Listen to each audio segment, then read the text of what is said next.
حضور صلی اللہ علیہ وآلہ وسلم کے ساتھ محبت ہمارے ایمان کا حصہ ہے۔ آپ صلی اللہ علیہ وآلہ وسلم کے ساتھ محبت کے بنا ایمان کمپلیٹ نہیں ہے، ایمان مکمل نہیں ہو سکتا۔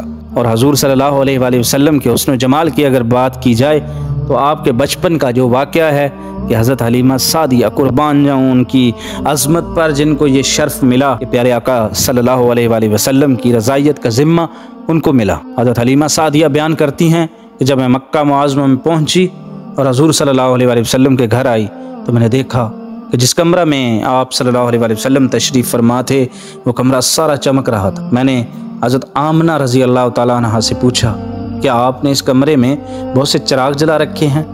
تو حضرت آمنہ رضی اللہ تعالیٰ عنہ نے جواب دیا نہیں، بلکہ یہ ساری روشنی میرے لخت جگر پیارے آقا صلی اللہ علیہ وآلہ وسلم کی ہے۔ حلیمہ رضی اللہ تعالیٰ عنہ فرماتی ہیں کہ میں اندر گئی، حضور صلی اللہ علیہ وآلہ وسلم کو دیکھا کہ آپ سیدھے لیٹے ہوئے سو رہے ہیں اور اپنی مبارک ننھی انگلیاں چوس رہے ہیں۔ میں نے آپ صلی اللہ علیہ وآلہ وسلم کا حسن و جمال دیکھا اور آپ صلی اللہ علیہ وآلہ وسلم کی محبت میرے بال بال میں رچ گئی۔ شاعر کہتا ہے کہ جان ہے آپ کائنات کی، جان ہے تو جہان ہے۔ حضور صلی اللہ علیہ وآلہ وسلم کے سر انور مبارک کے پاس میں بیٹھ گئی۔ حضرت حلیمہ سعدیہ فرماتی ہیں کہ اس کے بعد میں نے پیارے آقا صلی اللہ علیہ وآلہ وسلم کو اٹھا کر اپنے سینے سے لگانے کے لیے ہاتھ بڑھایا تو حضور صلی اللہ علیہ وآلہ وسلم نے اپنی چشمان مبارک، اپنی آنکھیں کھولیں اور مجھے دیکھ کر مسکرانے لگے۔ اللہ اکبر! حضرت حلیمہ سعدیہ کی خوش قسمتی پر قربان جاؤں، اس وقت اس کیفیت کو محسوس کریں کہ جب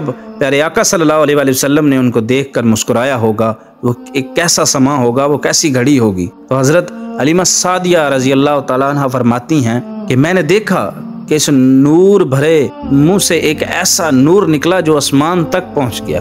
میں نے حضور صلی اللہ علیہ وآلہ وسلم کو اٹھا کر بہت پیار کیا، پھر حضور صلی اللہ علیہ وآلہ وسلم کو لے کر واپس چلنے لگی تو حضرت عبد المطلب رضی اللہ تعالیٰ عنہ نے زاد راہ کے لیے کچھ دینا چاہا تو میں نے کہا حضور صلی اللہ علیہ وآلہ وسلم کو پا لینے کے بعد اب مجھے کسی چیز کی ضرورت نہیں ہے۔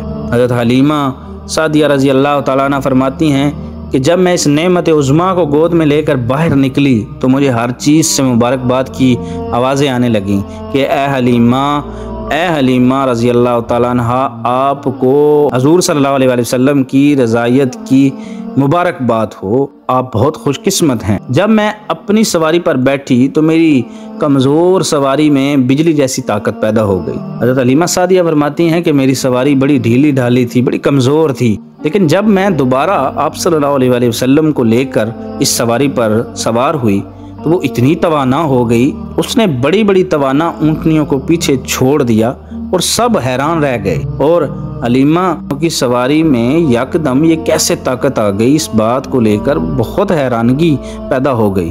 تو سواری خود بولی میری پشت پر اولین و آخرین کے سردار محمد صلی اللہ علیہ وآلہ وسلم سوار ہیں، انہی کی برکت سے میری کمزوری جاتی رہی ہے اور میرا حال اچھا ہو گیا ہے۔